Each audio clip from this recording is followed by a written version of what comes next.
cette table ronde, en fait, c'était de profiter d'être à Saint-Calais pour vous présenter le travail de Saint-Calais autour de sa bibliothèque de son enfant ancien que vous avez peut-être pu découvrir pendant la pause de midi. Et donc, on va vous faire un petit peu ce qui s'y passe et ce qu'on y fait et comment on valorise le patrimoine. On a aussi convié du coup le département de la Sarthe. Philippe Boisseau va aussi un peu animer cette table ronde et donc comme vous le savez depuis ce matin, il représente l'OPCI et le DOC. Voilà, l'idée c'est de vous apporter un retour d'expérience sur ces trois membres du réseau du pôle patrimoine. On nous ont fait bénéficier de leur connaissance à travers la visite tout à l'heure. Et on va commencer en fait, plutôt que de vous expliquer ce qu'il y a à Saint-Calais et tout, pour avoir un peu une connaissance globale de la ville et de ce que vous avez pu voir ce matin, on va vous passer deux tout petits films de présentation qui ont été faits avec le concours des petites cités de caractère. Et après, on pourra discuter des actions de médiation qu'on fait sur la ville. Qui parle, mais vous l'avez en vrai, Voilà. elle peut se doubler elle-même peut-être. Oui, donc c'est une petite visite globale de la commune qui vous permet d'avoir une idée. Donc la commune telle qu'elle était avant, c'était une ville inutile. Le fonds ancien, on s'est promené tous tout à l'heure. Voilà. Peut-être qu'on peut Oui, nous on peut juste rappeler là, comme on l'a dit, mais vous avez à peu près tous fait la visite, un fonds de près de 8000 ouvrages du 14e au 19e siècle. Je pense que je dis la même chose qu'elle, mais voilà. sur une page. Constitué d'abord à partir du fonds récupéré de l'abbaye de Saint-Calais, qui a été complètement démantelé à la Révolution. Et de la petite centaine d'ouvrages qui ont pu être récupérés, on n'a pas le catalogue d'origine de la bibliothèque de l'abbaye, mais on sait qu'on a récupéré une centaine de titres. Dès 1793, une bibliothèque municipale a été créée.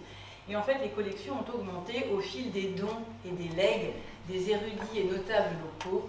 Il était de bon ton de donner à sa bibliothèque, ou d'en donner une partie en tout cas, bibliothèque et objets, puisque le musée était un musée-bibliothèque dès son ouverture le 10 novembre 1889, en présence de Charles Garnier himself, qui était le VIP de l'inauguration, et surtout un des donateurs importants, et qui représente bien la valeur des collections et les thèmes très divers, puisqu'on n'est pas du tout dans l'histoire locale, pas de fond local, très peu d'histoire locale, vraiment plutôt un fond fin 18e, début 19e, autour d'une notion d'universalisme en province, on va dire, avec vraiment l'idée de partager la connaissance.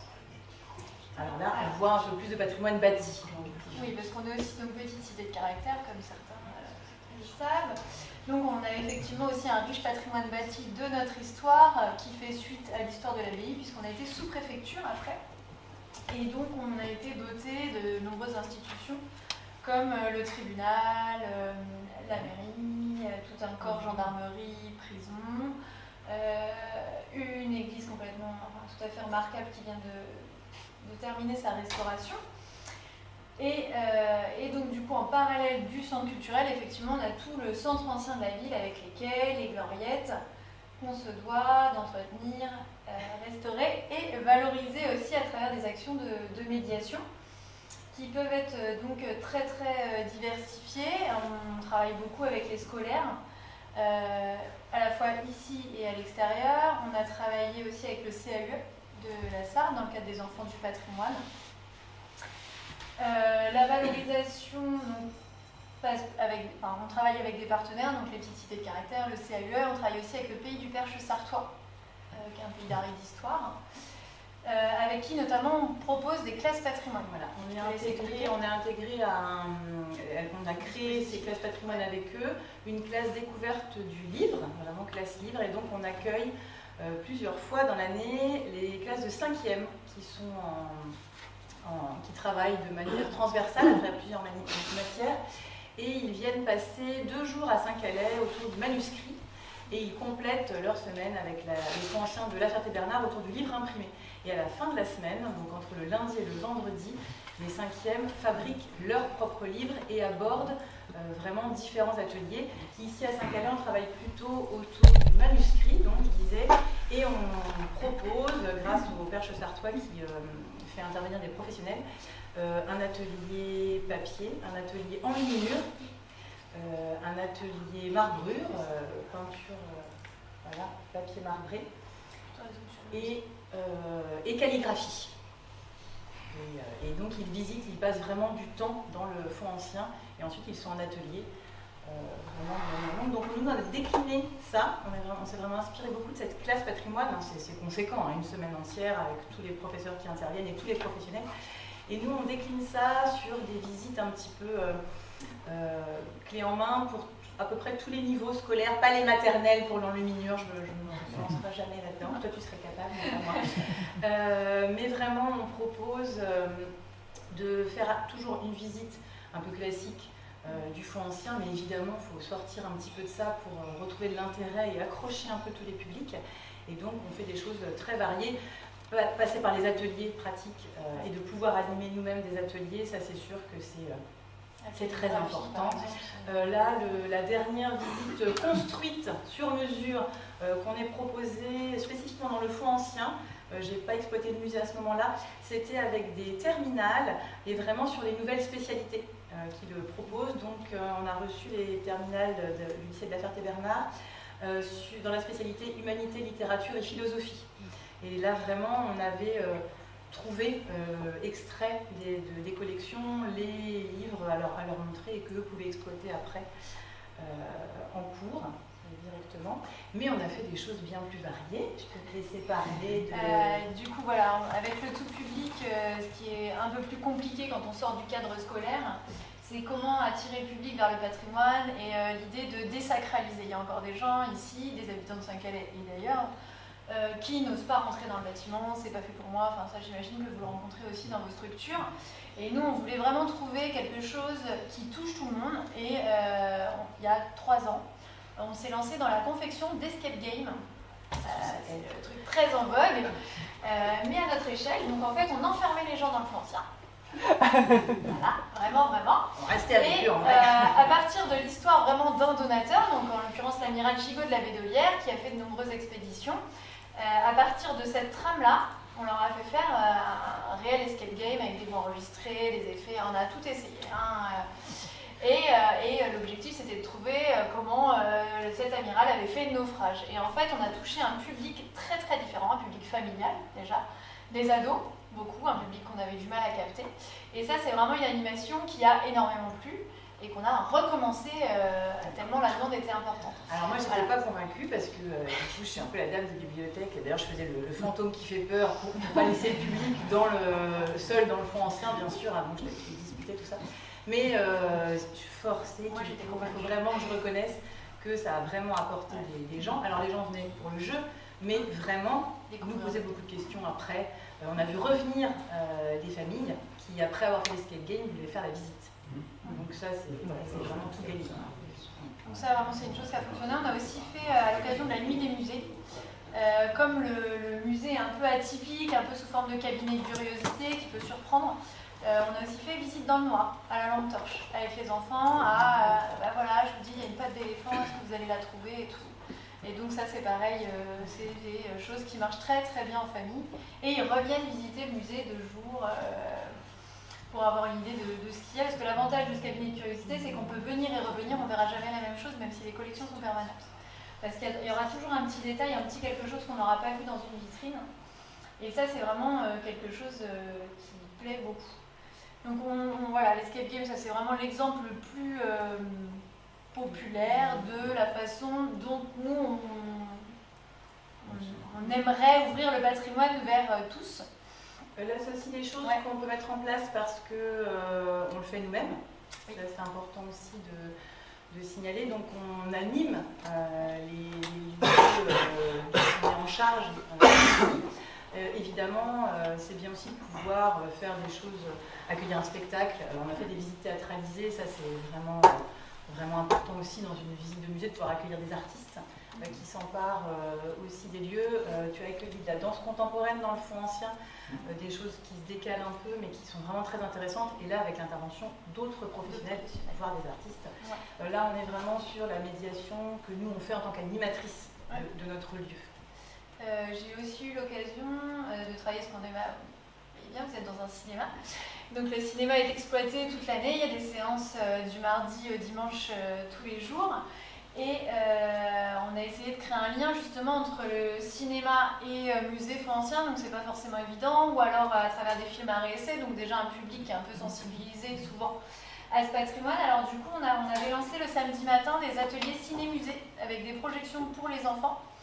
Et on faisait toujours à travers la visite du musée avant, la projection cinéma et un petit atelier en lien avec le musée derrière.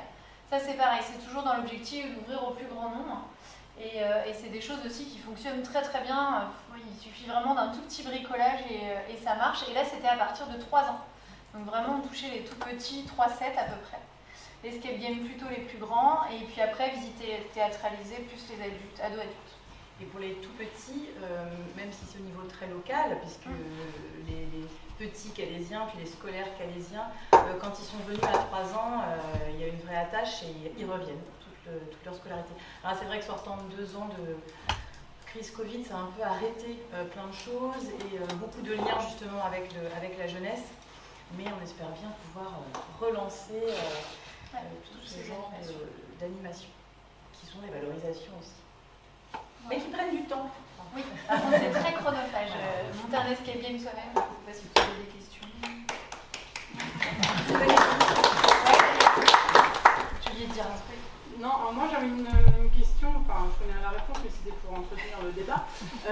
Est-ce qu'on peut expliquer comment vous avez géré aussi le fonds en lui-même? C'est-à-dire que là vous avez parlé beaucoup de la médiation, mais la connaissance du fonds et la patrimonialisation du fonds, est-ce que vous avez une base de données? Est-ce que les collections tournent? Parce que je sais qu'il y en a beaucoup dans les greniers, dans le cœur. On travaille en étroite collaboration avec Mobilis, qui est vraiment l'acteur régional du patrimoine écrit, pour nous, qui est vraiment notre référent. Après, j'ai eu la question, donc il n'y a pas de classement logique, il n'y a pas de classement alphabétique, il n'y a pas de classement thématique non plus. Juste des entrées. Voilà, en fait, c'est les entrées au fur et à mesure des donations, les petits livres en haut, les grands livres en bas. Voilà. Et on travaille à partir d'un catalogue à la machine à écrire de notre ancêtre qui notait tout au fur et à mesure des dons. Et donc nous, on travaille de fond purement, on est en train de faire le récollement. Et en parallèle, je travaille avec Mobilis pour que toutes ces notices puissent être converties au format numérique et que le catalogue soit consultable en ligne. Donc conversion au format Unimark, et là on va être à l'aboutissement d'un projet vraiment de saisie de l'ensemble des notices, et donc elles vont vraiment être toutes informatisées et dans des formats adaptables à tout logiciel de gestion type bibliothèque, puisque là on travaille avec le logiciel de gestion de la médiathèque et on va pouvoir intégrer toutes les notices bientôt converties. Donc ça, et en parallèle, on a travaillé aussi avec les archives départementales et les médiathèques du Mans pour la numérisation de nos manuscrits et la numérisation des planteries. Voilà, donc ils sont consultables sur leur portail à eux individuellement. Et pour le musée, tu travailles avec quand même un catalogue. Et pour le musée, il y a un inventaire et puis pareil, j'ai un interlocuteur à la DRAC. Des déménagements, les travaux et les réemménagements. Donc le fonds, il a toujours, le fonds ancien, je parle, le fonds ancien musée, a toujours été dans ce bâtiment. Ça a peut-être bougé un peu à un moment donné dans un des collèges de Saint-Calais, mais en tout cas c'est là depuis très longtemps. Mais c'était au premier étage, donc là où il y a aujourd'hui la médiathèque, et donc il y a eu plusieurs années de travaux et stockage pour les ouvrages aux archives départementales du Mans, qui nous avaient laissé un magasin vraiment à disposition, et donc on a pu attendre la fin des travaux pour réintégrer les collections. Et les collections du musée avaient été stockées dans divers lieux de stockage de la ville et ont réintégré en fonction de la construction de l'exposition permanente, et on a évidemment des choses en réserve pour les expositions temporaires. Oui, est-ce que vous avez fait aussi un travail autour des différents donateurs, autour de leur vie? Oui, alors en fait justement, comme la difficulté c'était de faire rentrer dans une pièce de 35 mètres carrés, 120 mètres carrés de musée, on n'a bien sûr pas tout pu exposer, donc on fait des expositions thématiques tous les 2, 3 ou 4 ans en fonction des collections qui sont en réserve. Donc on a déjà fait des choses sur Henri Gisard. Alors on travaille avec d'autres, par exemple là sur Henri Gisard, on a travaillé avec le musée de la Reine Bérengère au Mans. On a fait quelque chose sur Charles Garnier, on a travaillé avec l'École des Beaux-Arts de Paris. Et en fait, au gré des expositions temporaires, effectivement on approfondit et on part des collections des donateurs. Voilà. Une question indiscrète. Dites, Bernard. 3600 habitants, si j'ai bien compris tout à l'heure. On a moins de 3500 habitants, on est à 3300, 3400 habitants. Alors, comment votre service culturel très efficace et bien présenté est-il financé? Alors, votre budgétisation, est-ce que les communes environnantes interviennent? Est-ce qu'un pays intervient? Non, nous on est De fonctionnement municipal. Voilà. C'est vraiment la commune, c'est pas intercommunal, contrairement à d'autres structures. Le service culturel, la médiathèque, le musée, le fonds ancien sont communaux. Et la partie cinéma, par contre, c'est une délégation de service public. Voilà, mais le bâtiment est municipal. Le département n'intervient pas dans le financement du centre culturel lui-même, après sur des opérations qui peuvent être subventionnées, bien sûr. Mais c'est ponctuellement, sinon il y a un service indépendant municipal. Je pose la question parce qu'en Maine-et-Loire, je suis les Vosges, là, il y a une démarche communautaire, on sait, des communes nouvelles qui ont été créées. Au-dessus, on a la gauche communauté, etc. Et finalement, on s'aperçoit que ce genre de structuration interroge les élus du coin, si je puis dire qu'ils sont extraits un petit peu de leur quant à soi. Et d'autre part, ça ouvre aussi des opportunités de financement plus larges, avec une interface avec la région. Donc on a une sorte de continuum commune historique, commune nouvelle, gauche communauté intéressante de ce point de vue-là. Ça permet de développer. C'est sûr, l'échelon intercommunal, nous, en fait, c'est vrai que ça fait partie de l'histoire. Comme en 1889, l'entité était municipale, c'était une volonté municipale. Après, la réfection entière du bâtiment était aussi une volonté municipale d'une équipe suivante. Et donc, pour l'instant, on ne parle pas de fonctionnement intercommunal. Il y a d'autres services qui sont passés intercommunal, mais pour le moment, nous, on reste de gestion municipale. Ce qui n'empêche pas pour l'instant de travailler avec des acteurs effectivement avec le territoire. Alors là, en ce moment, plutôt sur la médiathèque, avec Sartecture, l'entité du département, on a vraiment des projets dits de territoire. Et en fait, ce sont les intercos qui travaillent ensemble sur un projet. Et là, c'est hors France. Et puis après, il y a le Perche Sartois qui, par exemple, propose des journées sur la région. Donc, ils vont à Bessé-sur-Bray à 10 km visiter un château, ils viennent ici. Enfin, voilà, c'est eux qui orchestrent ça, mais nous, c'est vrai qu'on est vraiment de fonctionnement municipal. Et au niveau fréquentation, vous avez des statistiques? C'est un petit peu compliqué après Covid, là. On ne sait pas si on doit prendre les chiffres de 2019 ou commencer à... En 2019, on est en accueil de scolaire. Ouais, j'ai pas les chiffres il n'y a pas longtemps, mais des centaines de groupes, ouais. Je sais pas, on n'a pas fait un compte sur presque 1000 élèves sur les centres scolaires confondus. Scolaire, et après on met tout public à part. Mais, après, ça dépend vraiment, c'est au gré de nos animations. C'est très fluctuant et oui, aujourd'hui du patrimoine très souvent beaucoup de monde. Et après, ça dépend vraiment aussi s'il y a une opération en plus. Accueillir un spectacle au moment de la nuit des musées, c'est sûr qu'on va avoir beaucoup plus de public que juste les visites. Là, moi, j'ai repris pour les reports de nuit des musées, enfin, ça avait redémarré. Et effectivement, c'est beaucoup plus modeste. Si je fais 35 personnes, c'est tout, mais on n'a pas encore repris avec spectacle ou animation en plus. Sur la pure visite, évidemment, sur un week-end de journée du patrimoine, bonne année, on est autour de 300-400 personnes. Même en 2020, on avait participé au moment des journées du patrimoine 2020 qui avait eu lieu quand même, à une formule de panier artistique. Donc on avait accueilli des spectacles contemporains et en plus des visites.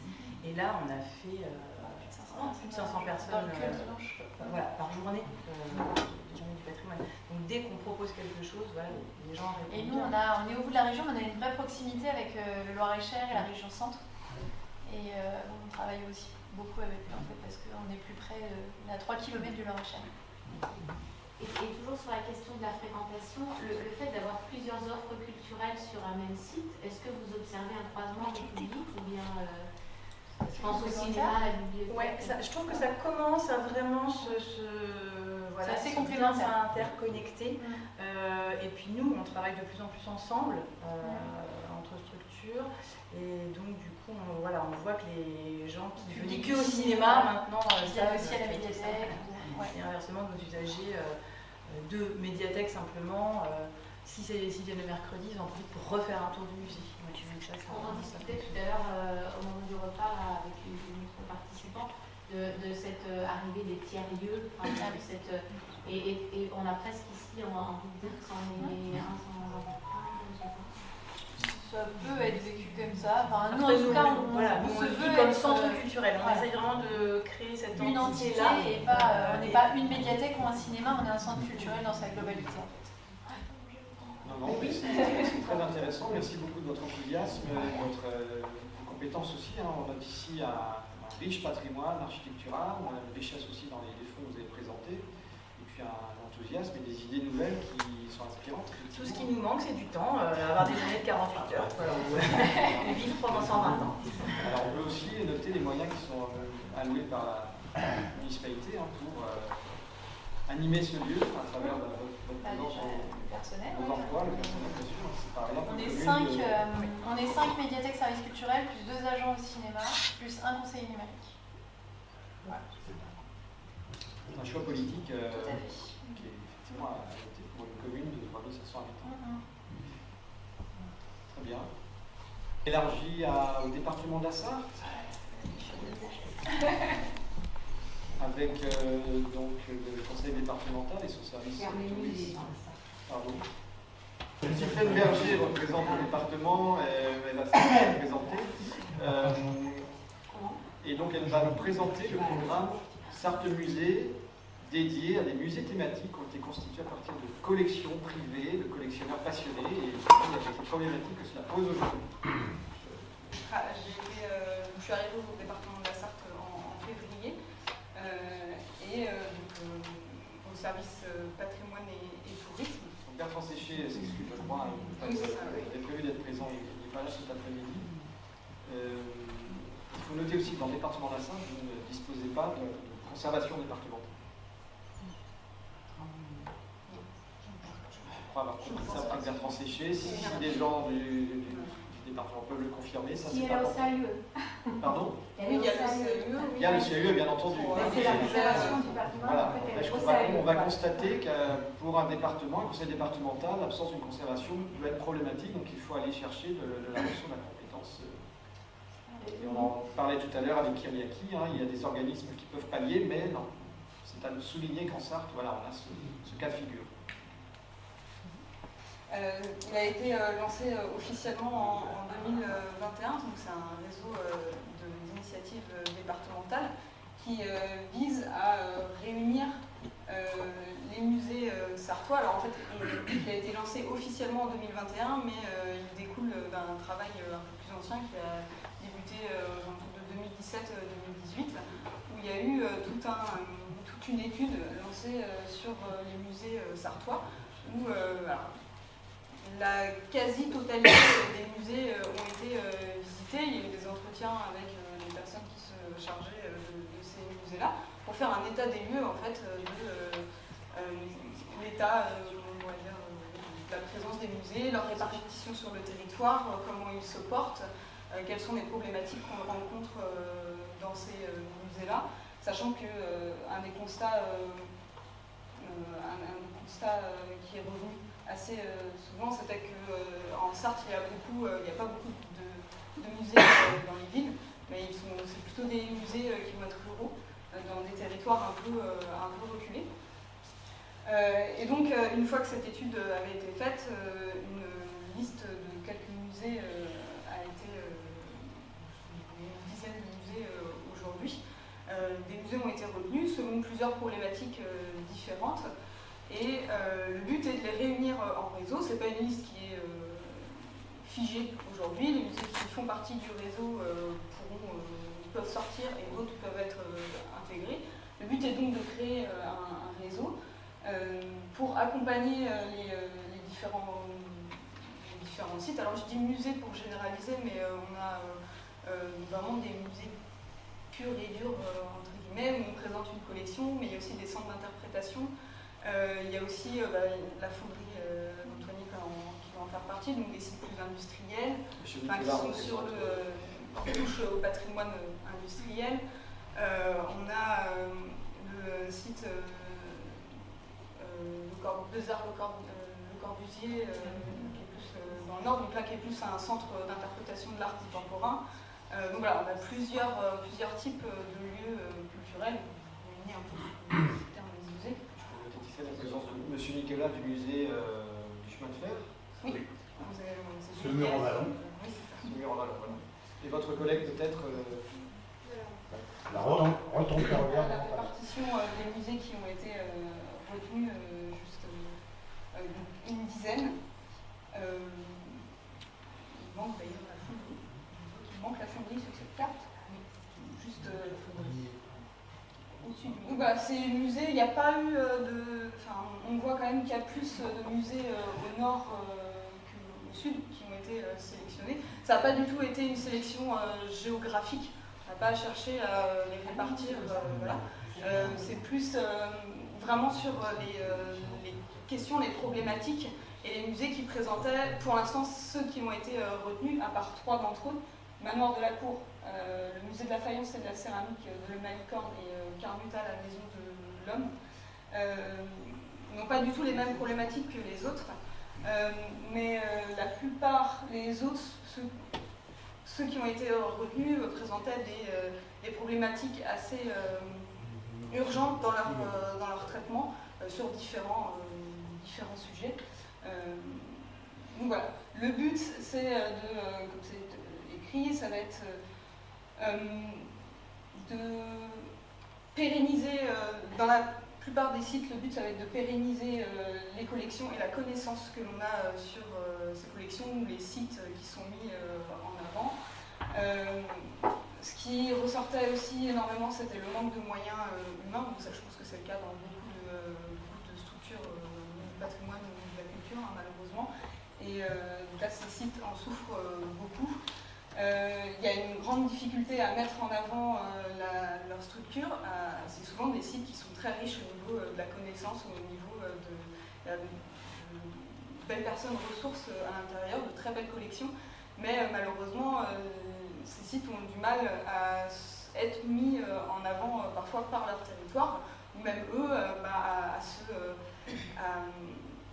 à vraiment, comment dire, pas le mot, je vais répéter, à mettre en avant leur savoir, leur patrimoine, ce qu'ils défendent en fait, tout simplement, ou leur savoir-faire. Il y a vraiment un manque là-dessus de mise en avant, de valorisation tout simplement. Et d'autres ont une nécessité de renouveler leur scénographie. Voilà, c'est des petites problématiques, le type de problématique en tout cas qu'on retrouve dans la plupart de ces musées. Excusez-moi, c'est un réseau qui a vocation à s'étendre, Ah oui, tout à fait, c'est ce que je disais tout à l'heure. Pour l'instant, on n'en est qu'à 10. C'est un musée, c'est un réseau qui est très jeune.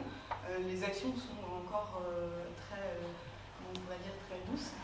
Quoique on le verra juste après, quand ça c'est des actions un peu plus importantes.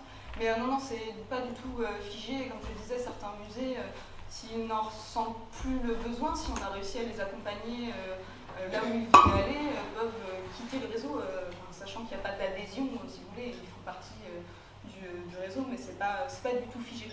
Et à terme, le but est de pouvoir accueillir plus de structures et pouvoir les accompagner. Là, le fait que ce soit restreint, c'est parce que le réseau débute et qu'on ne peut pas, parce qu'on verra tout à l'heure, il y a quand même un accompagnement financier aussi qui est prévu. Alors même si ce n'est pas le seul but, hein, c'est pas seulement d'aider financièrement ces structures, il y a aussi un gros côté méthodologique sur tous les plans. Mais voilà, on ne peut pas accueillir tous les réseaux d'un coup, enfin tous les musées d'un coup dans le réseau, parce que financièrement, le département pourrait peiner à suivre et ce serait contre-productif au final. Voilà. Donc ça, c'est c'est les trois. Là, il y a 3 objectifs qui sont ressortis du travail qui avait été mené en 2017 et 2018 pour la création de ce réseau. Donc il y a fédérer et mettre en réseau, c'est ce que je vous disais, c'est vraiment le principal objectif, c'est de faire en sorte que les musées échangent entre eux, puissent discuter, puissent échanger au niveau de leurs compétences. On a donc les 3 musées que je citais tout à l'heure, Manoir de la Cour, le musée de la faïence et de la céramique à Malicorne et Carnita à Jupille, qui sont les 3 musées référents et qui sont là pour faire part de leur expérience. C'est souvent, les 3 là, ce sont des musées qui sont gérés par des collectivités locales, ce qui n'est pas le cas pour la plupart des autres musées. Et donc le but, c'est que ces 3 musées référents apportent leur expérience et leurs compétences en fait, à ces musées sur plein de domaines différents. Par exemple, on commence ça dès l'année prochaine, en 2023, avec la mise en place de formations. Où, par exemple, le musée de la faïence et de la céramique de Malicorne interviendra pour présenter le projet scientifique et culturel du musée de Malicorne et donc partager toutes ces connaissances, tout ce savoir-faire de mise en place d'un PSC pour que les autres musées puissent en profiter. Il y aura également des formations sur l'accueil et la médiation auprès du public scolaire, puisque certains des musées présentés peinent aussi à accueillir parce qu'ils n'ont pas forcément les locaux pour, ou alors le personnel, pas forcément qui n'ont pas des personnels compétents, mais pas le temps en tout cas. C'est souvent des structures bénévoles, elles n'ont pas le temps d'accueillir les scolaires. Donc voilà, c'est plein de petites. Ça c'est pour fédérer et mettre en réseau les musées. Le deuxième objectif, c'est former et accompagner la montée en compétences de la filière. Donc c'est ce que je disais par rapport à la mise en place d'un programme de formation qui est amené à se développer au fur et à mesure des années. Voilà. Et pour la troisième, accompagner le développement de la qualification de la filière. C'est ce que je disais tout à l'heure, je peux passer sur. Et donc comme exemple d'opération qui a été lancée par Sarthe Musée, et du coup en partenariat avec le PCI, c'est une collecte en fait, une opération de collecte de la mémoire et de la connaissance sur 2 musées. Le musée du vélo à Villeneuve-en-Persaigne, le musée de la Belle Échappée, qui porte sur l'histoire du cyclisme et du Tour de France, qui a été créé par Monsieur Bonduel, enfin en tout cas qui a été créé autour de la collection de Monsieur Bonduel, qui est un passionné de vélo.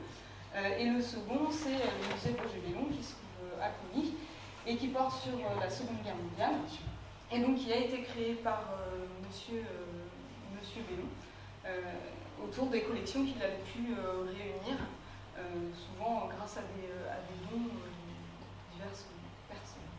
Autour de ces 2 musées-là, il y a un constat qui a été fait, et qui est le même pour ces 2 musées, c'est qu'on a 2 musées qui sont extrêmement riches. Les 2, pour le musée du vélo ou le musée de la Seconde Guerre mondiale, c'est des collections qui sont très très riches, qui sont très denses aussi.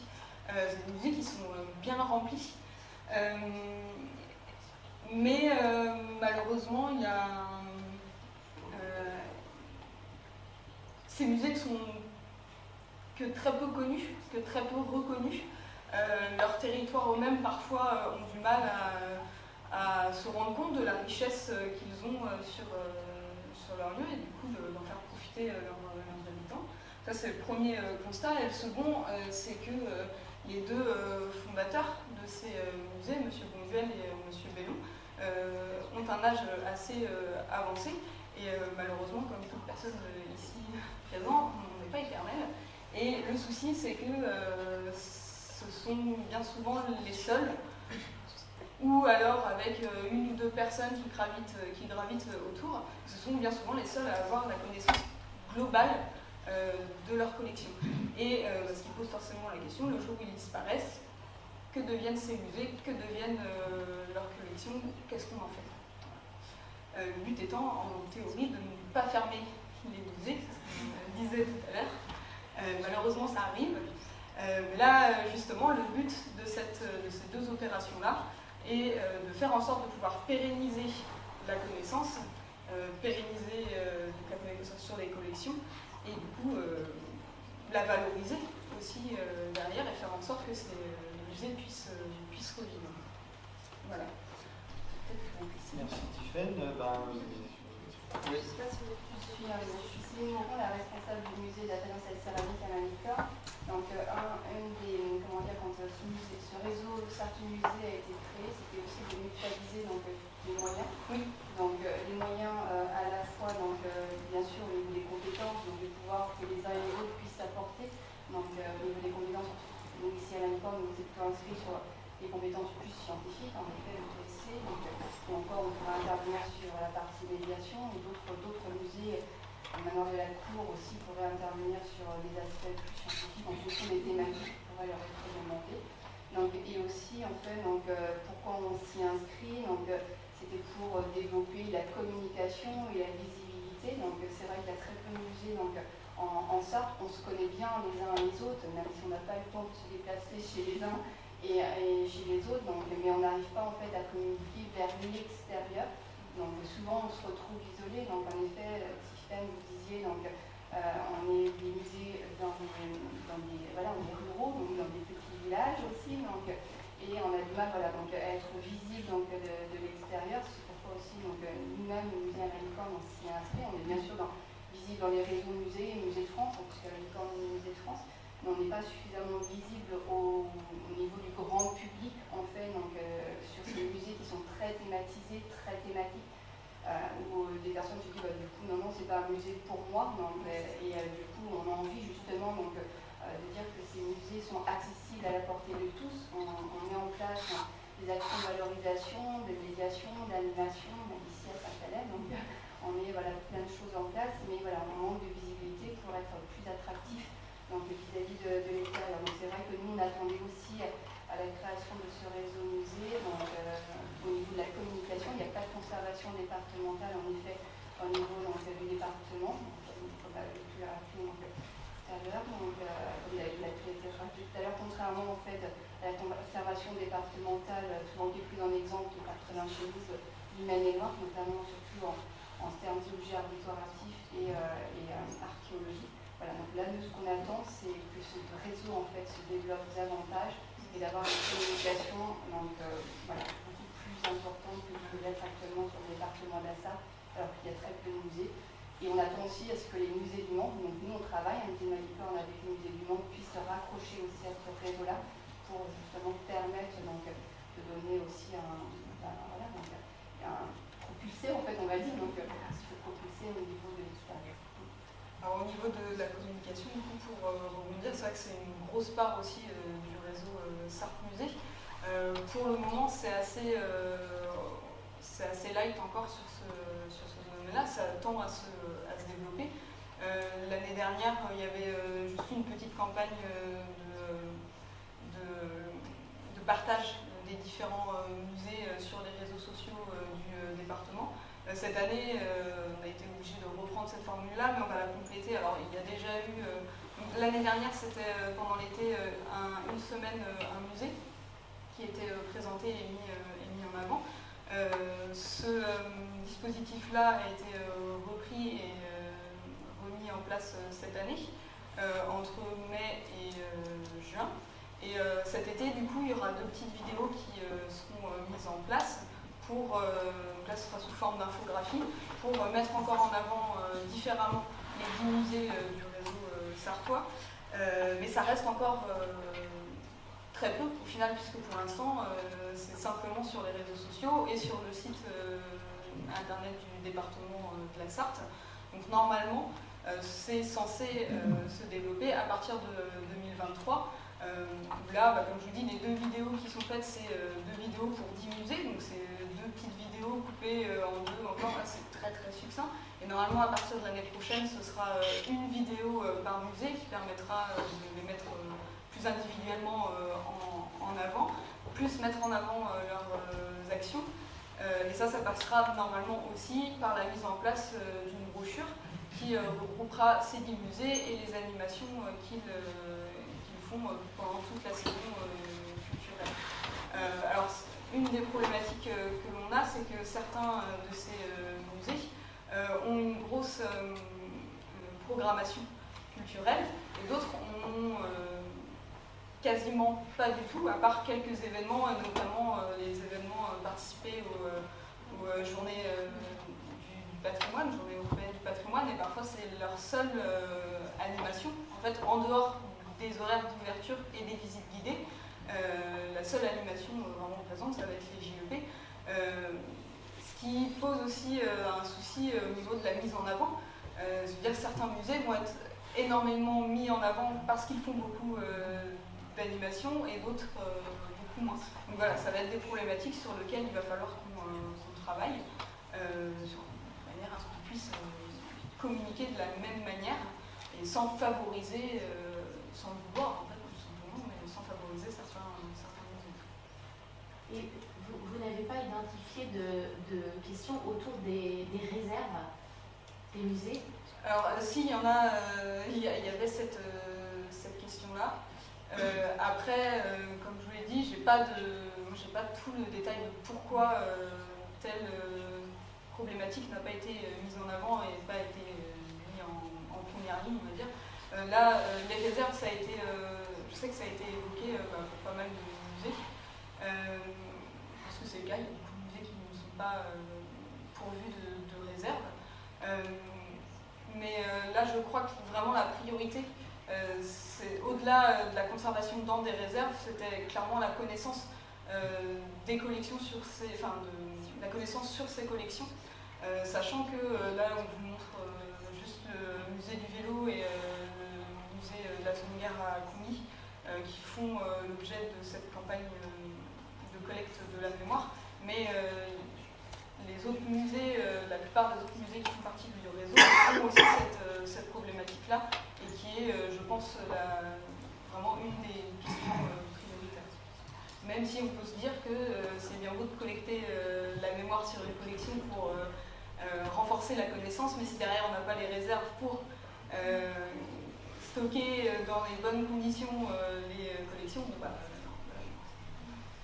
dans l'histoire de la vie du musée, pour les deux qu'on évoque, le musée du vélo, on a vraiment une étape cruciale parce qu'il faut évidemment mener un travail spécifique sur les collections, l'écollement, éventuellement l'éclairage des droits, détection de problématiques d'authentification et peut-être également de restauration.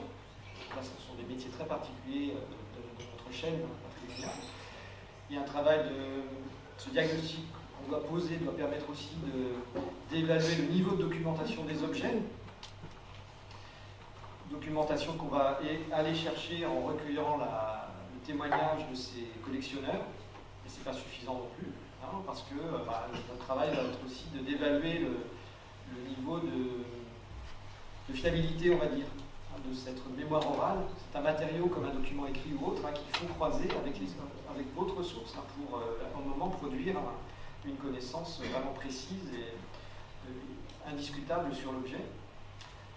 Il y a le travail de collecte en lui-même de ce récit, parce qu'en soi, ça constitue un patrimoine oral.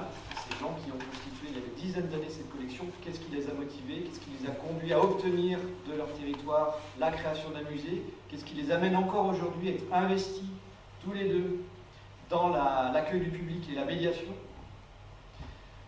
Et puis, Berger l'a évoqué, la question de la nouvelle vie de ce musée.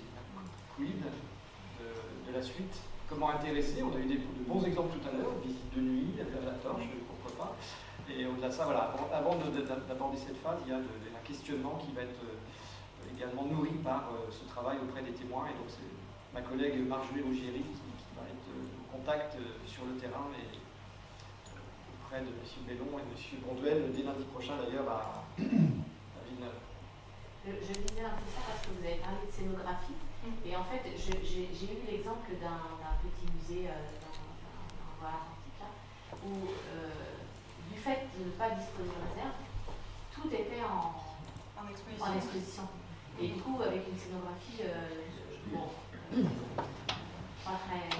Ouais, bah souvent, c'est très très chargé, on entasse un peu, et en fait, on va la du coup, mettre dans l'évolution de cet endroit-là, le doigt avait été mis sur ce lien de cause à effet, c'est-à-dire que pas de réserve égale une scénographie un peu... Foisonnante, buissonnante, et sans vraiment sens.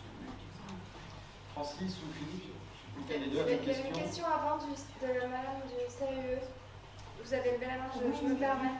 Je voulais juste préciser qu'en effet, vous avez dit, messieurs, qu'il n'y a pas de conservation du patrimoine au sein du département, mais en fait, il y en a une.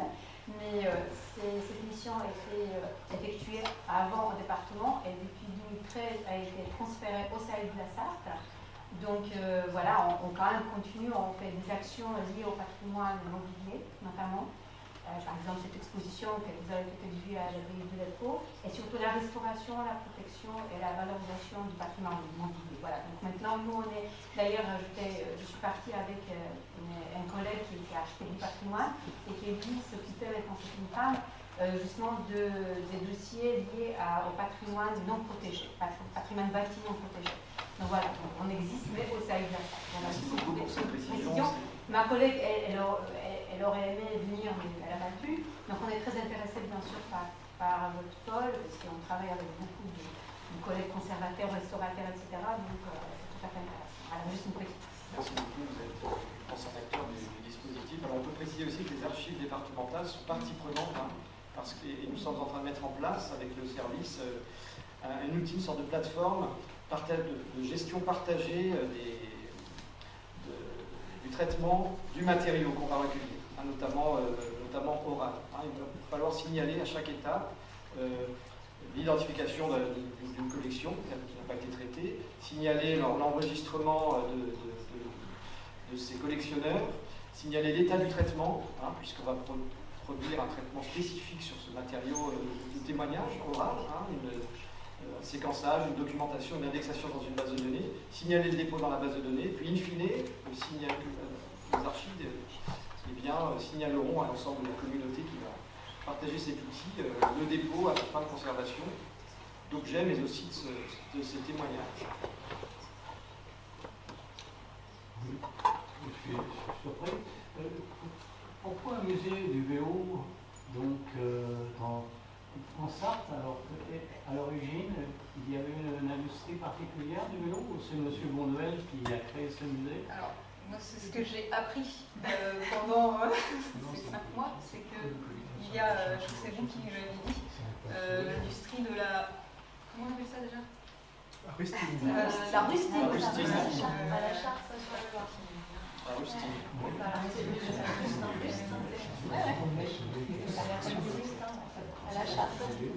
C'est intéressant. Je connais l'ancien coureur du Tour de France qui ne connaissent pas du tout ce musée, qui sont certainement intéressés à venir aussi pour lui. J'ai même une vraie question qui va être celle à un moment du financement aussi. Tout cela est porté par l'énergie d'un homme et d'une communauté qui depuis 25 ans se bat. Pas une municipalité, depuis maintenant une commune nouvelle. Et maintenant, par de l'argent public qui arrive du département. C'est une collection incroyable qui raconte aussi celle du Tour de France. Comment, à un moment, c'est toute la question, dans la pérennisation du musée, aller chercher des financements en dehors des financements publics classiques, notamment auprès du monde du vélo, amateur et professionnel, dont on sait qu'il dispose de moyens inconsidérables qu'ils vont nous présenter dans quelques semaines pour le Tour de France. Voilà. Comment ce musée qui raconte l'histoire du Tour de France, mais il n'est pas le seul, peut intéresser ASO, on vise très haut. Comment faire pour récupérer un bon subside? Est-ce que c'est utopique? En tout cas, la question doit nécessairement se porter, puisque là, on touche la mémoire de cette communauté dont on fait partie aussi, lorsqu'on regarde la télé, lorsqu'on voit passer les coureurs. Et elle est riche, et elle existe, et elle est mouvante. Voilà, qu'est-ce que veut en faire la communauté locale et la communauté du vélo amateur, de loisirs ou sportive? C'est aussi une question qu'on soulève. À propos donc, de réseau de musées, il y a déjà un certain temps bâti le concept de l'écomusée. Il y a eu un départemental en Vendée, mais souvent c'était à une échelle, je dirais, 8 de pays, mettons un quart ou un tiers du département tout cassé. Et ça permettait donc d'associer dans une même prestation, avec synergie entre sites, les collections et les thématiques patrimoniales nées du terroir. C'était un petit peu, en somme, une image patrimoniale d'une géographie active d'il y a 50 ou 150 ans. Quoi. Alors, est-ce que ce réseau de la SAP se prêterait à ce type de structuration? Alors, en sachant que, par ailleurs, dans la formule de l'écomusée, on avait aussi une intéressante gestion fondée sur l'association partenariale de la population locale, des associations, les chercheurs et par ailleurs les élus, enfin les collectivités territoriales. Donc on avait, quand ça marchait bien, quelque chose qui tournait rond, si je puis dire. Voilà. Alors est-ce qu'on peut imaginer une formule analogue, peut-être dérivée du concept d'écomusée pour l'avenir encore, alors en sachant qu'il existe toujours d'ailleurs une association nationale des écomusées et musées de société. Alors, est-ce que vous les avez contactés ou non? Alors, de ce que je sais, non, il n'y a pas d'objectif d'arriver à la création d'un réseau tel que l'écomusée. Le but, c'est vraiment que chacun des musées reste indépendant. Le but, c'est pas que le département récupère sous sa coupole et que tous les musées deviennent des musées départementaux. C'est vraiment, on est juste là pour soutenir, coordonner certaines actions, mais voilà, le terme Sarthe Musée, maintenant, si vous voulez, c'est une marque qui a été déposée auprès de l'État, tout ça, mais c'est vraiment plus pour mettre la lumière, accompagner et mettre la lumière sur des équipements, mais pas du tout créer une seule et même structure. C'est une main. Cela dit, interroger l'approche à travers le concept d'écomusée, c'est intéressant, mais là on n'est pas dans ni l'évocation d'histoire d'une communauté, ni dans le reflet de son mode de vie actuel, qui évidemment il nourrit de l'héritage. Cela dit, dans notre approche, nous proposons d'interroger la place du musée très localement. Comment les gens vivent cette présence, quelle représentation ils en ont, et comment ils peuvent se projeter dans un avenir pour ce musée. Éventuellement, comment ils peuvent en être acteurs, puisque ces musées ont connu une vie bénévole aussi, qui a participé, animé le lieu. Donc on va aller aussi interroger, Philippe, la communauté locale sur ces questions. Quel sens ça a? Quels sont éventuellement leurs souvenirs? Quel rapport ils ont et comment ils pourraient se projeter dans une suite et dans éventuellement une identification, voire une fierté de voir ce musée pérennisé sur leur lieu de vie. La question se pose pour les bons gens. A fortiori, quand on est, en ce qui concerne le vélo, quand on est un praticien du vélo, loisir, amateur. On voudrait aussi intéresser alors l'école qui est tout à côté du musée. On a un lieu de pédagogique tout trouvé pour les enfants, mais aussi les clubs de vélo localement, et puis tous les circuits de randonnée qui pourraient être détournés pour un moment passer au musée, alors pour ne parler que du musée du vélo. Il avait signalé deux autres musées dans le Sud-Sarthe, justement, là, le Sud-Sarthe n'est absolument pas représenté. Oui, alors c'est ce que j'ai expliqué, c'est pas du tout. Alors, dans les documents que j'ai vus là-dessus, il y a beaucoup plus de musées que les... Oui, pour dire justement sur les collections qui sont en effet très riches dans la Sarthe. Donc là, ces réseaux qui a été lancé par le département, c'est très important parce qu'en effet, on a fait il y a presque une vingtaine d'années un inventaire des musées, des collections qui existaient. Donc notamment à Château-du-Loir, il y a dans un ancien couvent des fonds de l'ancien musée municipal. Pareil à la Flèche, ce sont des fonds tout à fait intéressants, des beaux-arts, ce sont des tableaux, des sculptures, notamment des gravures, des dessins. Et là, ce sont un peu des collections dormantes, mais bon, peut-être un jour, ils pourront rejoindre ces réseaux parce que c'est vraiment, il y a des objets qui sont vraiment tout à fait intéressants. Donc là, il faudrait penser aussi à la conservation, préservation, etc. En tout cas, on a d'autres richesses dans le département. Oui, il y en a beaucoup. Hein, comme je vous l'ai dit, c'est vraiment pas du tout une liste qui est exhaustive. Elle est vraiment pensée pour évoluer et être nourrie au fur et à mesure d'autres musées, en fait. Collection. Donc oui, c'est tout à fait intéressant de signaler. Il y a un musée. Quand on a des problématiques musées à la DRAC qui nous remontent, est-ce qu'on peut vous les signaler? Ah bah oui, tout à fait. Parce qu'on a eu par exemple, moi j'ai eu des contacts avec l'atelier Malico, vous savez sur ça. dossier que j'ai passé à notre conseillère musée parce que oui, bah, je ne suis pas conseillère musée. Voilà. Oui. Mais oui, l'atelier Maliko, c'était aussi on fait partie, se poser la question de le faire rentrer dans le réseau aussi. Mais voilà, pour différentes raisons, ça ne s'est pas fait, mais ça ne veut pas dire que ça ne se fera jamais. Bien au contraire, il y a une collection aussi Maliko qui est très très intéressante, aussi bien purement photographique que au niveau des appareils qui sont là-bas. C'est assez impressionnant ce qui concerne. Ouais. Mais par rapport à ce qu'a dit, complété par le propos de Philippe qui est là sur les mots, parce que moi je travaille en tant que consultant pour le Mauges Communauté. Quand on ouvre la boîte, alors en l'occurrence on a déclenché sur les Mauges une politique patrimoniale, on fait une réflexion sur le patrimoine, là, dont Philippe qui fait partie aussi du comité scientifique de la mission. On ouvre une boîte et là ça sort de partout. Et on a recruté, enfin, une Mauges Communauté a recruté un directeur du patrimoine, un animateur pour tout le territoire des Mauges, donc ça représente 6 communes nouvelles, 120 000 habitants. Et il a aujourd'hui, toutes les semaines, c'est pas une fois de temps en temps, c'est toutes les semaines des messages. Alors 1, 2, 3. Allô monsieur Gavori, j'ai une collection, allô monsieur, j'ai 500 H poly, allô monsieur Gavori, et vous avez toutes les semaines en ce moment. Toutes les semaines. C'est quoi? Même des H poly. Non, mais il n'y a pas que ça. Il y a les documents, alors, les gens qui sont les de Vendée, les documents, des lettres, ça arrive de partout. Enfin, ça arrive non, parce que pour l'instant, il dit, mais qu'est-ce qu'il fait? Donc là, on parle de centre de dépôt, de faire un centre de dépôt à l'échelle supérieure des mots, j'en sais pas, enfin on avance tranquillement, mais ce que je veux dire, c'est énorme.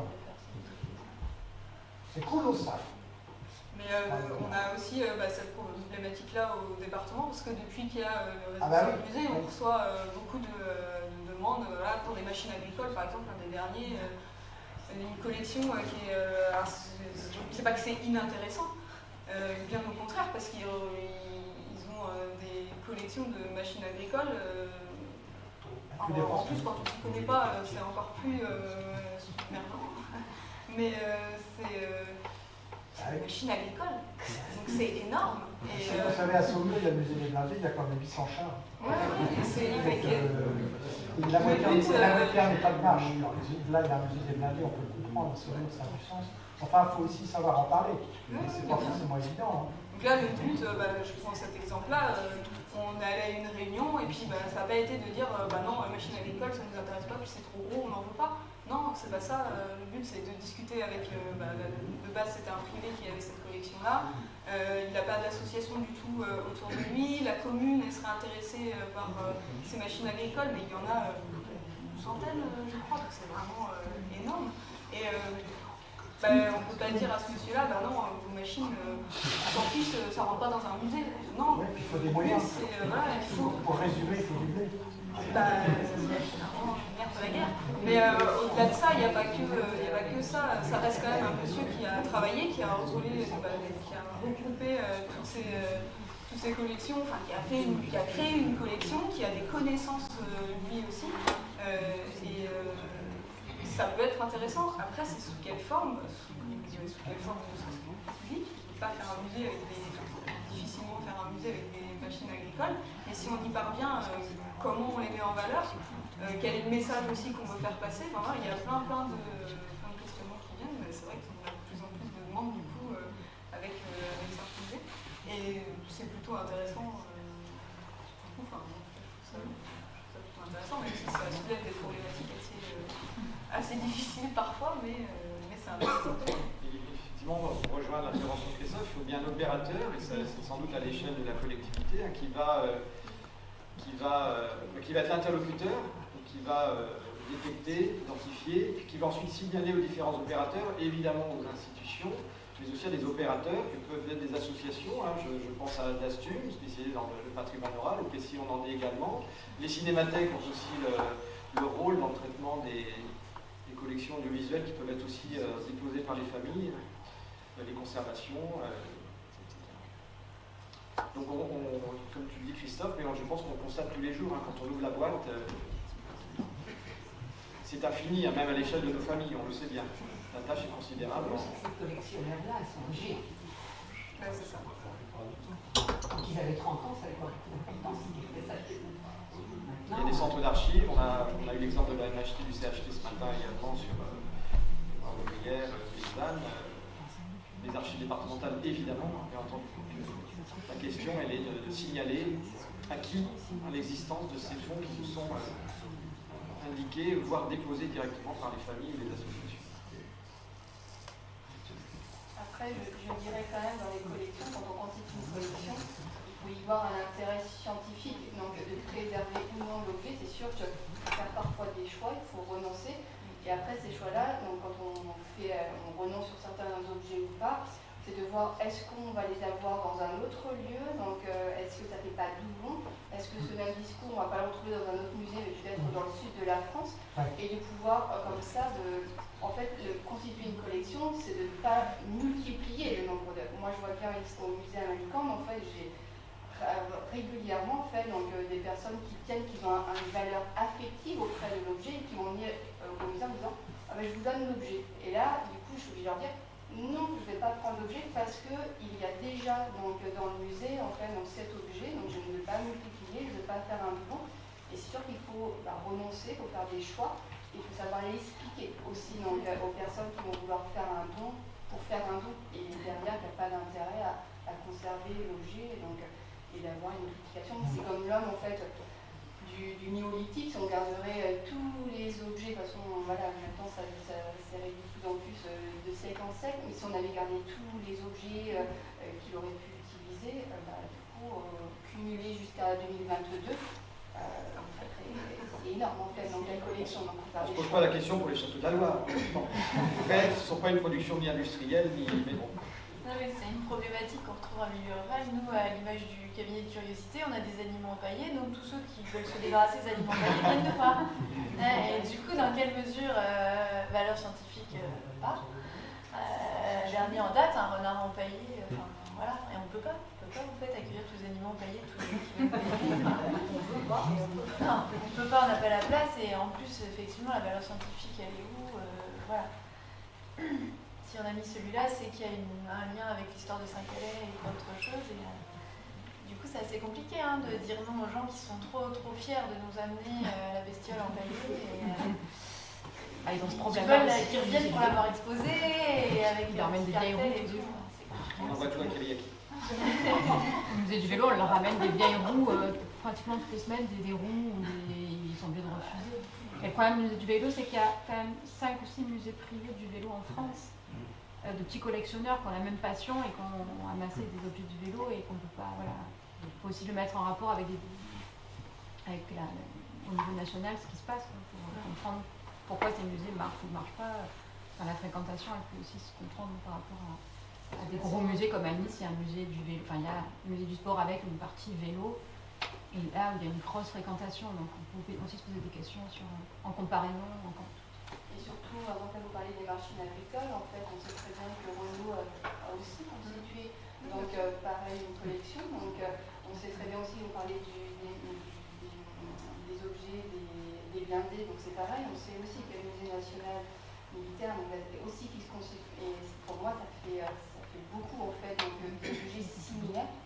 Et parfois, oui, il faut faire des choix. Donc, ce qui va être important, donc, soit au niveau technologique pour des blindés. Donc, au niveau des histoires naturelles par rapport à l'objet, faune, est-ce qu'on a besoin de conserver parce que c'est de la faune locale ou est-ce que c'est assez représentatif et donc dans notre muséum. Donc, il faut faire des choix et se rapprocher à chaque fois d'autres musées similaires. Alors, c'est sûr que certains musées tiennent tellement à leurs objets qu'en fait ils vont dire bah non, si l'autre a aussi l'objet, c'est pas très grave que ça.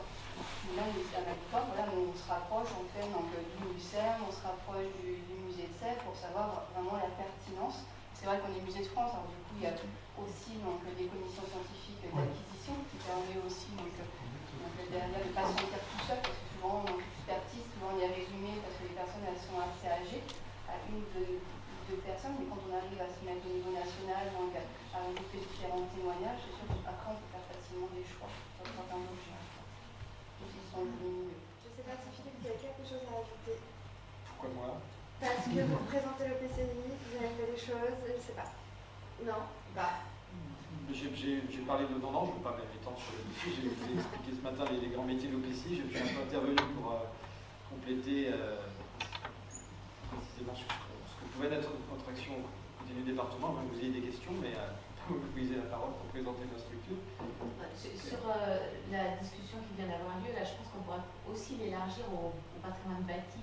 En fait. C'est-à-dire que là aussi, dans les communes, il y a souvent des collectifs d'habitants qui disent mais le monde tombe en ruine, voilà, il faut absolument préserver. Et après, se pose la question de l'usage, en fait, un peu de la même manière.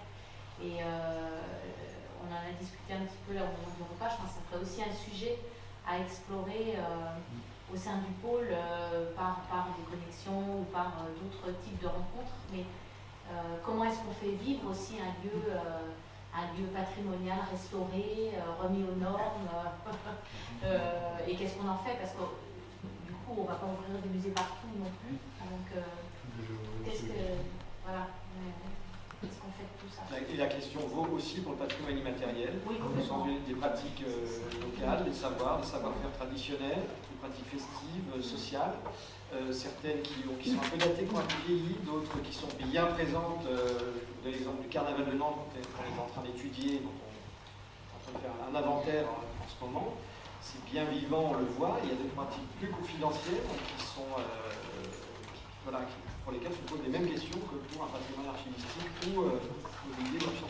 Je pense qu'il faut que tout ça se soit mis en rapport avec un récit, en fait, avec une vision. Nous, dans les Mauges, on a la question, par exemple, de patrimoine productif, tout ce qui est lié à l'industrie. On sait que les Mauges, c'est un territoire industriel.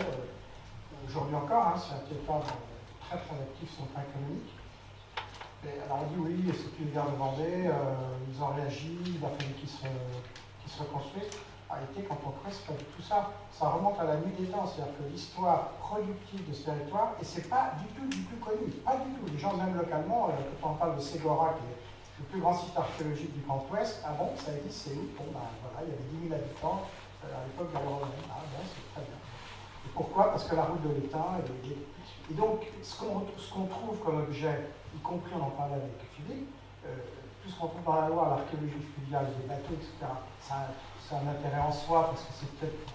Mais ça va être surtout intéressant pour expliquer pourquoi ce territoire est devenu en 2000 ans un territoire productif qui a évolué, avec les mines-docs, et tout ça, avec des ports, etc. Enfin, et là, on raconte des histoires qui intéressent les gens. Nous, ce qui nous intéresse dans la Pirogue, c'est sa dimension immatérielle, au sens que ça a pour la personne qui la possède ou pour la communauté que d'être héritière. Donc il y a un récit à construire autour de tout ça. Et pour aller moins loin, Christophe, il y a un labo CNRS d'économistes à Grenoble qui s'appelle le Pacte, qui a vraiment bien documenté l'histoire des Mauges et la culture entrepreneuriale qu'il y a dans ce territoire. Pas monter aussi loin, mais c'est sans doute lié, c'est l'exploitation de la Sèvre qui a développé manufacture, industrie et un esprit, un activisme, un esprit industrieux qui... Tout ça pour dire, pas pour parler uniquement de... Et avant les guerres de Vendée, effectivement, il faut montrer qu'il faut construire un récit, et comme vous disiez, la bestiole en palier, qu'est-ce que ça dit de l'écosystème du coin, qu'est-ce que ça dit je sais pas moi, des histoires locales, du braconnage, il y a plein de trucs qu'on peut imaginer. Ce que tu veux dire, c'est qu'il ne faut pas jeter trop vite. On est bien d'accord quand on fait du patrimoine, on ne jette pas trop vite. Il ne faut pas jeter trop vite, mais sauf qu'à un moment donné, voilà, comme vous l'avez dit, si vraiment on est sec... Mais il faut faire des choix. C'est bien quand on déménage, on quitte le grenier. En tout cas, je pense qu'on pourrait rester parler des heures du sujet, parce qu'il y a beaucoup de choses à dire, et c'est aussi ça qu'on cherche à faire régulièrement avec les connexions, pour l'instant en ligne, et on va essayer d'en faire un peu plus en présentiel. On a ouvert cette boîte de Pandore avec la première connexion en octobre dernier autour de l'inventaire. Pourquoi et comment inventorier, et voilà, il y avait tellement de sujets qu'on s'est dit on va aborder les différents sujets, et là on parle de valorisation, on parle de collecte, donc je pense que le pôle patrimoine va continuer en tout cas à activer ce levier-là d'échange de connaissances et de pratiques, et puis il y a des contacts qui sont pris avec la FFCR pour des sensibilisations pour la conservation, la préservation. Donc voilà, d'autres choses à venir, en tout cas pour le pôle.